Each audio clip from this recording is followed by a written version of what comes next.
So this is a sutta from the Anguttara Nikaya. We've done this before, this one. Oh, I'll just do it again. Bhikkhus, I will teach you a Dhamma exposition on union and disengagement. I'll just go with the man's description. A man, bhikkhus, attends internally to his masculine faculty, his masculine comportment, his masculine appearance, his masculine aspect, his masculine desire, his masculine voice, his masculine ornamentation. He becomes excited by these and takes delight in them. Excited by them and taking delight in them, he attends externally to a woman's feminine faculty. To the counterpart. And so he becomes excited by these and takes delight in them. Excited by them, taking delight in them, he desires union externally. And he also desires the pleasure and joy that arise on account of such union. Beings who are delighted with their masculinity enter upon union with women. It is in this way that a man does not transcend his masculinity. This is how union comes about. And how does disengagement come about? Well, let's talk about the union. Well, the first thing you will notice there is, so it's not about denying masculinity or femininity. By the way, the same thing applies to the feminine. The same, we would have said the same thing. For a woman who attends to her femininity, she gets attracted to the counterpart externally, or whatever it might represent, the counterpart. But the point is, it's not about denying the nature of the body you are paired with. So it's not about denying the masculinity or denying the femininity. It's about carelessly becoming dependent upon the pleasures of the masculine body or the pleasures of the feminine body, which then results in seeking the external counterpart. So the whole point is to become developed in regard to your own body, as the other suttas would say. Not about, oh, there is no gender, this masculinity is just an illusion. Yeah, in a sense, there is no gender in a sense that it's yours, that it can be owned by you. But factually, the body is so. It is such. With such hormones, with such predispositions, with such height and shape and so on. And that's not the problem. The problem is that there is a basis of pleasure that can arise on account of the body, and your mind is not developed in regard to that. So when the prospect of pleasure makes itself apparent, you are accepting the body, you're accepting the ownership, you are carelessly identifying and taking up the ownership of whatever you're paired with, in this case with the masculine aspects, and then as a result of it, you seek the pleasure even further outside, which is, the counterpart for it. And as a result of that, you seek the union and become dependent on the pleasure of the union and everything else, the burdens that come with it. All of that you take on just because you were not developed in regard to that initial pleasure that you are paired with, prospect of pleasure that you are paired with your body. So it's not about denying the masculine or denying the feminine, or even denying the attraction that you might have developed on account of the body before. It's about overcoming the pressure of it. That can be done first by not acting out of it, and then by truly understanding the nature of it, the unownability of it, and disengaging yourself with the union with that pleasure. So for that, your mind needs to have developed out of that pressure towards pleasure that's felt physically, that sensual itch and so on. That masculine aspect that is pleasurable. Well, yes, aspect, like the masculine, the body, whether masculine or feminine, whatever it is a basis of a certain type of physical pleasure. That it's for a masculine, for a man, it's on a basis of his masculinity. For a woman, it's on a basis of her femininity. Either way, that provides the basis for that craving for physical pleasure. So that, why is that pleasure not enough? So that, which why pleasure? is that, the physical. Yeah. So it's a so it's not really a pleasure. It's the prospect of pleasure. Yeah. Why is it not enough? What do you think? Why would not be enough? Say the prospect of pleasure, why is that not enough? It's a good question. Why is that not enough in itself? Because it's not in my control. It's not mine. No. First, Why is it why not is it- enough though? Why, by default, mind that's not developed, why would that mind seek the external counterpart? Why wouldn't the pleasure of masculinity or femininity be enough in Be itself? enough, yeah. Why would you spill outside and seek the union with the external? Why is that?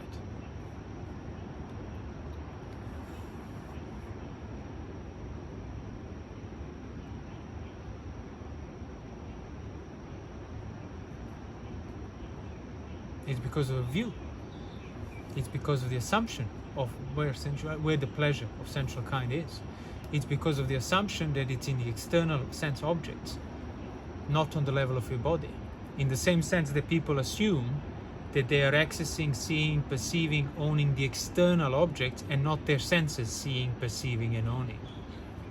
So in other words, your senses, your masculinity, your body or femininity is invisible to you because you've been carelessly cultivating actions towards that pleasure out there, which is also factual, but it's actually secondary to the pleasure of the body.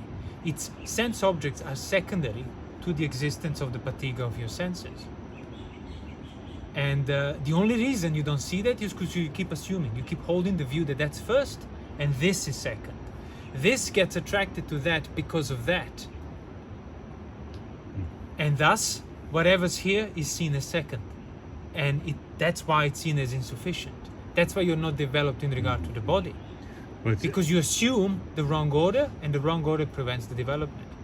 But if you say, well, it doesn't matter how far out I reach and seek, the experience of pleasure is bound within the framework of these senses. So the only way I can know the external world, it's on account of these senses knowing the external world, which means, for me, the assumption that I had of the external world, it's pretty much actually inconceivable. If you start thinking about it clearly, you realize, oh, that was a complete misconception. All you're assuming is the internal of your senses, and that's all you can have. But you will not even be able to to reach like even the basic level of this clarity if you are still acting on account of the assumption of external coming first, and your body, your desire, the pressure second. It's just a response to the impulse. So for as long as you keep that picture perverted, there is no development, there is no uprooting of sensuality, there is no abandonment of masculinity or femininity. And that's what Venerable Ananda said, I think, to the Vangisa. Was it Vangisa the poet? Who said, oh, please help me, my mind is infected with passion, I can't see the way out. And he said it's due to the perversion of perception, that you still remain attracted to it. Perversion of the order, literally. It's due to putting that which is second is first. So what is first? What is first is the framework of your senses. There is no outside of it. You're fully enclosed within. You start recognizing that, you're going to start feeling deep anxiety because you realize you're utterly enclosed, trapped within yourself. And any notion of the external world, any notion of the external pleasure is not, it's not like, oh, it's not real. It's real, but it's also enclosed with you. It's within. So that's that, like, oh, buried alive in a sense, what we spoke before. And that's why people, there are underlying tendencies that just push you in the direction of sensuality. Because if you resist it, you're left with deep fear and pain and terror. Because your assumption is of the external world, and suddenly you see, doesn't matter the extent of the universe you travel, as the Buddha would say, it's within this body. And when you actually take that in a realistic sense, it's quite frightening for a mind that's not developed, for a mind that's still dependent on the pleasures of the external kind. You can't reach beyond your senses. You can't step, it's inconceivable. Your thoughts cannot even fathom the outside of it. The only way to do so is to misconceive it. And through that misconception exists as such. So that's what Buddha meant, the form finds the footing in the existence through your misconceiving. So it exists as external, although it can't. By not knowing that, that's how it exists for you. And that's the fundamental perversion of the order. Sensuality is that, bhava is that, and so on. So seeing that your senses come first, and you can only see that if you have not been acting out of them, out of the pressure. If you've been withdrawing from that pressuring addiction of scratching the itch with the external means. And then you start seeing, oh, there is no outside of this. So even your thoughts of outside, it's not that you stop having them, you just see them correctly as within this. So the clearer that becomes, the lesser, so to speak, the lesser amount of perversion you are living on your day-to-day basis. To the point where the perversion would have been completely sort of eradicated. You cannot, doesn't matter what you see, smell, hear, taste, touch, or think, your mind cannot fall back into the assumption of the wrong order because the right order has been understood thoroughly, sufficiently enough that the perversion cannot take place. That's when you know your mind is free from kama bhava, mind is free from sensual craving and sensual being. Because the pleasure of the external kind was not the sensuality, it was the perversion of the order that the sensuality was there. And that's exactly what that sutta describes. Through not being developed in that which is first, which for a man is the masculine framework of the body and the senses, for a woman it's the feminine framework of the body of the senses. You start spilling outside, assuming outside, becoming even more dependent on the outside. By not being developed means by not seeing it clearly, not having practiced sense restraint sufficiently enough, not having developed your mind in regard to the pressure, not having endured it patiently long enough, having been acting out of it, having been keeping the precepts as a means of external duty, not as a means of direct development of your mind by not acting out of the pressure of the current sense. All of that means not developed in regard to your own masculinity or femininity.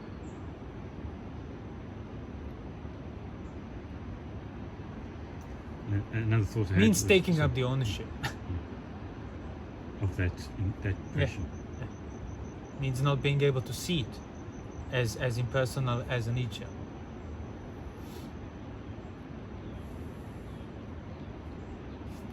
So he gives in, delights in his masculine pressure, the masculine pressure. Or you could just say he takes his pressure of masculinity, he takes it for granted. By default, his mind is already outside, attracted to those things, even if he's avoiding them. Yeah. Because of taking the pressure for granted as mine, as belonging to me, not having a mind developed in regard to that pressure means pressure will overwhelm the mind will not overwhelm the pressure. So by default, that will put you outside. But if you have sustained sufficiently enough, not acting out of that pressure, and with discerning it, guarding of the sense doors, not just, I just keep the precepts because it's my duty, but you recognize that, intentionally choosing to abstain from thinking about things that would be taking up the pressure, intentionally sort of keeping an eye on your actions, on your decisions, on your choices, on the responsibility behind, that will make you not spill out towards the external world. You are becoming aware basically of what is it that you've been doing that been perpetuating your dependence on the pressure and the external world, which is taking the pressure for granted as yours. So you start allowing it to be, not trying to get rid of it, so that you can endure it correctly, not act out of it correctly, guard your sense doors in regard to it correctly, means you're taking up responsibility for it and you're not taking it for granted anymore. Means you will be able to eventually see it as not yours. Not like, now I need to see it as not mine. By not acting out of it, by guarding your senses in regard to it, by taking responsibility for it, by allowing it to endure, not trying to get rid of it, all of these are ways of practicing of not mine. And when that's sufficiently cultivated, then that whole perverted order that dependent on account of taking up the pressure as mine would have faded, or would have diminished sufficiently for you to see that it has diminished. So there's an idea which is, I have lust for a woman, so now I must contemplate the disgusting nature of a woman's body. See, that's now the problem with that is you took it as a duty, as a sense of an external duty. When lust is present, I must do this.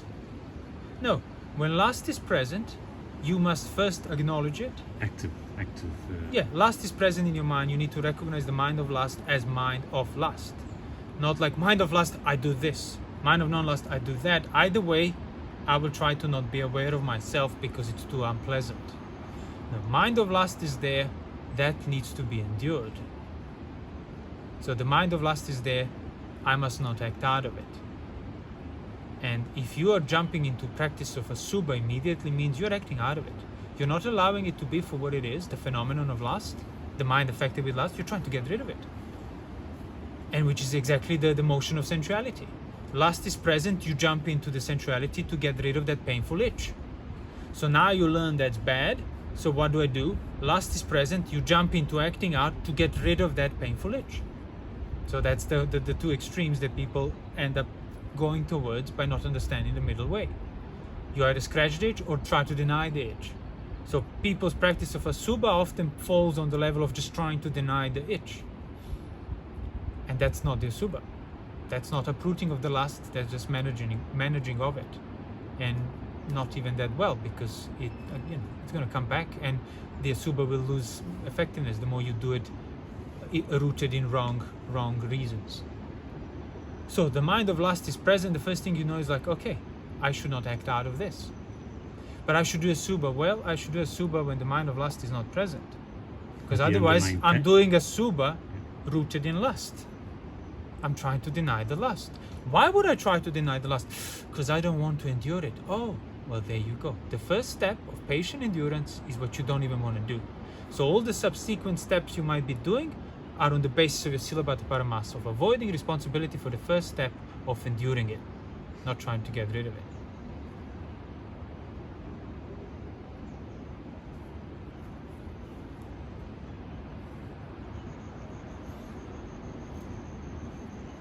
And again, so you have there's the underlying tendency towards lust, where so lust is not exactly active now, in that active sense. So, but I can still see that I am liable to lust. So now I can do that asubha. Exactly. So there is no mind of lust actively present. But am I free from lust? Well, Okay. So now I should contemplate and try to basically redefine the framework of attractive by seeing it as unattractive. So create a broader context of unattractive because it is there. It's just you haven't been looking at those aspects. But you can only do that rightly when the mind is properly established. So when you're not rooted in trying to get rid of the lazy avoidance of endurance. You properly established means being able to patiently endure. Being able to patiently endure, have not acted out of it. Now you're not gripped by lust. Okay, let me now contemplate. Contemplate the asubha, contemplate the unattractive, contemplate the danger, all these things. Then when the lust comes back, you wouldn't need to, what do I do now? Because if you sufficiently contemplated the nature of that which is lustful, it's going to be there implicit in that lust. So that which was lustful comes now with an even richer background of unattractive, because that's what you've been cultivating. So that's what I mean, like rewriting the significance of things. So through that significance of lust, now there is the also further significance of danger, unattractive, not worthy, to be avoided, to be not acted out of. And the clearer that broader context becomes, the more impossible would it be for you to put that superficial aspect of lust first and ignore all the context as second. In other words, your mind is becoming more and more imperturbable in regard to the lust because the context is becoming established and it's not moving. Doesn't matter how forceful, how quick, how sharp the lust might be, the context remains first. That's like mind has settled in the right order and it cannot tip over anymore. And just to that specific contemplation where the person might say, well, I'll contemplate the disgusting nature of another person's body. But it's better to look at this. I mean, it's okay, you can think that, but Well, first, as I said, if you're doing it on the basis of mind that's not affected with lust at the time, But you can do it internally, externally. It doesn't matter. Right. It doesn't matter. You can do it externally You can with regard contemplate to other love. bodies. Yeah. Your body will be included with that. Right. If you're doing it internally, other bodies will be included in that. If it's not done on the basis of lust and trying to avoid the endurance of the mind affected with lust or any unwholesome hindrance.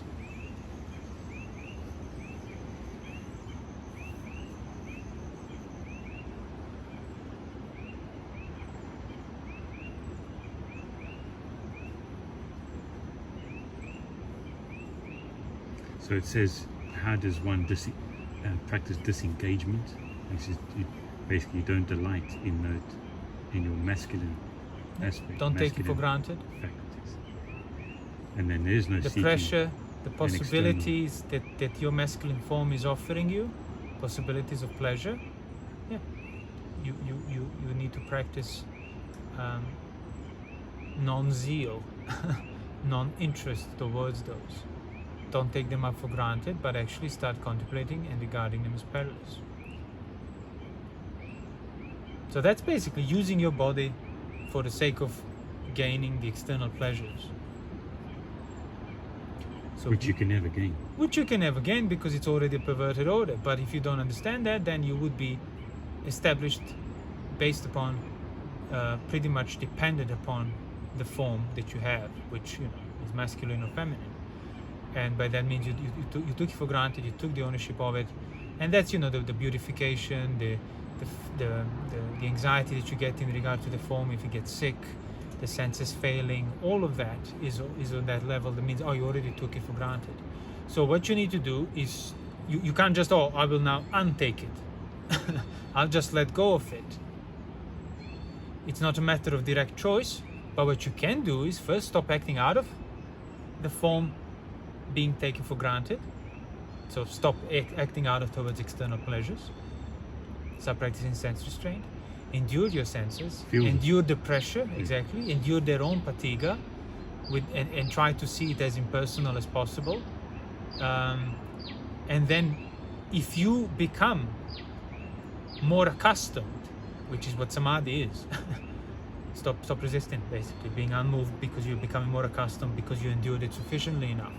So if you become more accustomed to the interior of your senses, which is the only thing you ever had, there is no exterior to your own experience, because that would be a contradiction in terms. You become accustomed to it, you stop resisting it, then you can see it as a thing there. Doesn't mean, I need to become feminine in order to overcome my masculine, or a feminine person needs to become masculine. No, that's just you acting out of whatever you have and trying to deny it with the opposite. No, all you need to do is stop taking for granted and stop assuming the ownership of it. Then any pleasure that was depending on that will fade away. That doesn't mean that you would lose the perception of that you still have male body or a female body, but you will not delight in the masculine aspects nor the feminine aspects, nor would you be saddened or distraught if something happens to them. So this is interesting. What you're saying is being discerning that pressure of the body there, discerning that interior which you cannot step outside, and then eventually seeing that as a thing arisen, and on its own, that's not yours. You will see it as not yours. If you are accustomed to it sufficiently enough, you'll be able to see it as just being there. So that brings me to this other sutta. I'll put the suttas in the comments again. It says confinement, and this Deva, it's called confinement, the sutta, and this Deva said this verse: the sage, the withdrawn chief bull, the Buddha who awakened to jhana, the one of broad wisdom, has found the opening amid confinement. What friend has the Buddha, the Blessed One, spoken of as confinement, and what as the achievement of an opening in the midst of confinement? And just briefly, the Blessed One, friend, has spoken of these 5 objects of sensual pleasure as confinement. And it goes on what is non-confinement.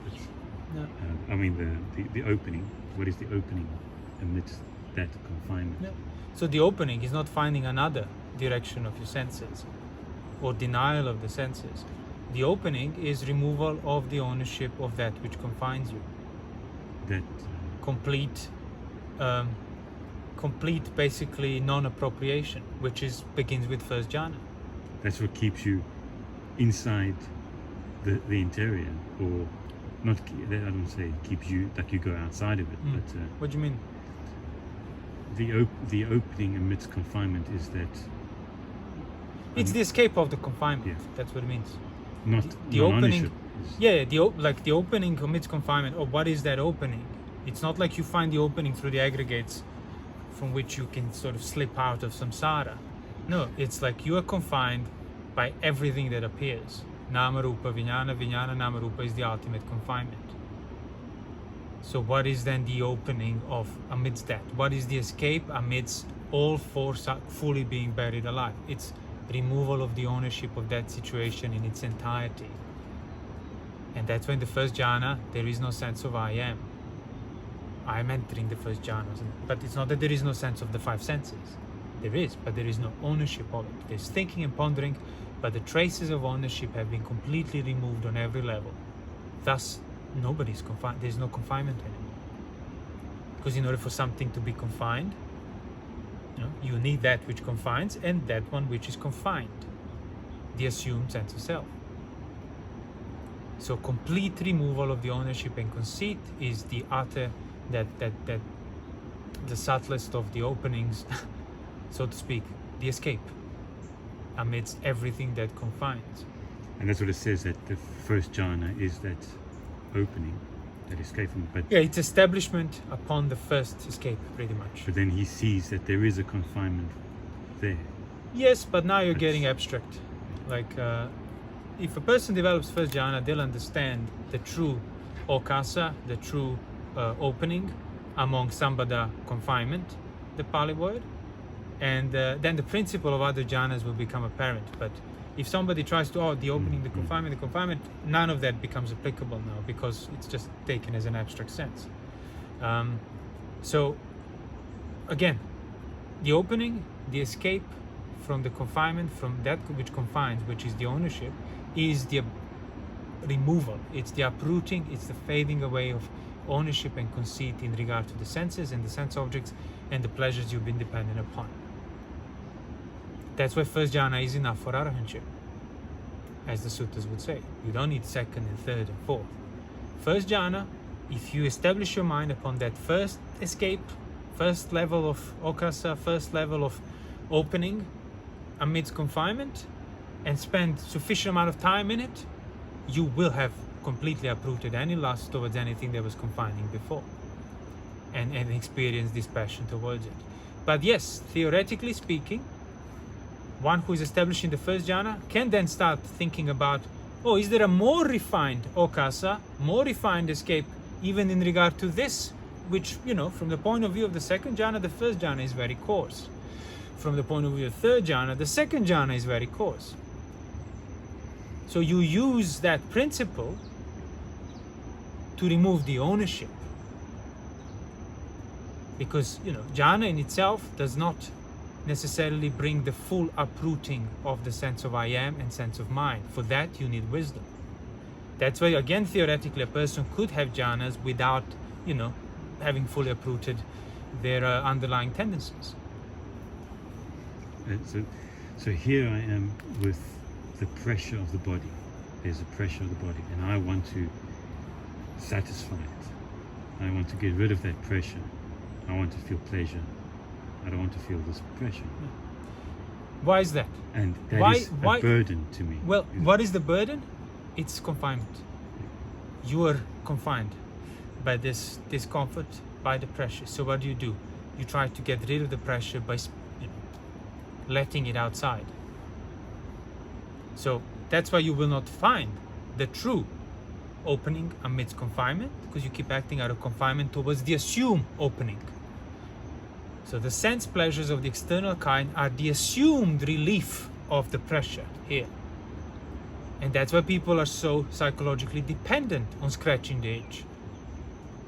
Because that's the only form of okasa, the only form of release from confinement that they know. But there's no release there. It's not a There's no release. release. That is the reason for your confinement, your assumption of wrong release. And the more you try that, well, the more. Well, the more, yeah, exactly. Yeah. I mean, The you more know- confined you become, the more burdened by your dependence on sensuality you become. It's like the more you. That's why it's important to realize that this needs to be lived on the level of enduring the pressure, not acting out of it, calming your mind within it. So withdrawal from the dependence on the pleasure of the assumed external kind is the prerequisite for that pleasure of jhana, that genuine release of the burden, of the debt, of crossing the desert, all the similes the Buddha gave for the pleasure of first jhana. Withdrawing from. It's withdrawing from the unwholesome, withdrawing from the wrong order that you've been assuming. That's your work. And then the release will occur as a result of it of the right kind. That will be the true opening amidst the confinement. But people don't want to deal with the confinement, don't want to deal with the pressure, don't want to deal with enduring it. They want a technique that will get them the experience of pleasure that they will then take to be jhana, and then assume that all this work has been done on account of this special meditation pleasure that they had. And as I said many times, that's exactly mirroring principle of the sensuality that you've been chasing and acting out of. Now, just instead of that, you're watching your nostrils or whatever else, but you're still seeking for that pleasant thing to be your escape. No, the escape is found by not maintaining the dependence upon the wrong order. And then the pleasure of jhana will happen. Having been quite withdrawn from sensual pleasures, he abides and dwells and experiences pleasure of withdrawal. And then he enters and abides in the first jhanas. That's how suttas describe it. Not having been withdrawn, still being pressured by sensuality, he gets a technique, he enters jhana, and all this just falls off and senses disappear, and it's a magical experience. Yeah, well, good luck with that one.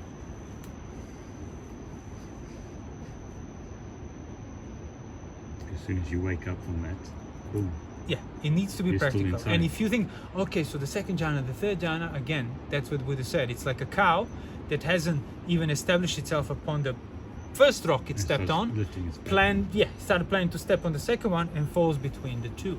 So refrain from thinking about neither perception nor perception and the basis of infinite space and everything else until you have been quite withdrawn from sensuality and have experienced at least that first basic okasa of first jhana, of complete relinquishment of ownership and subsiding of unwholesome states. When there is no more basis for the perversion of the order. That's why jhana is so wholesome.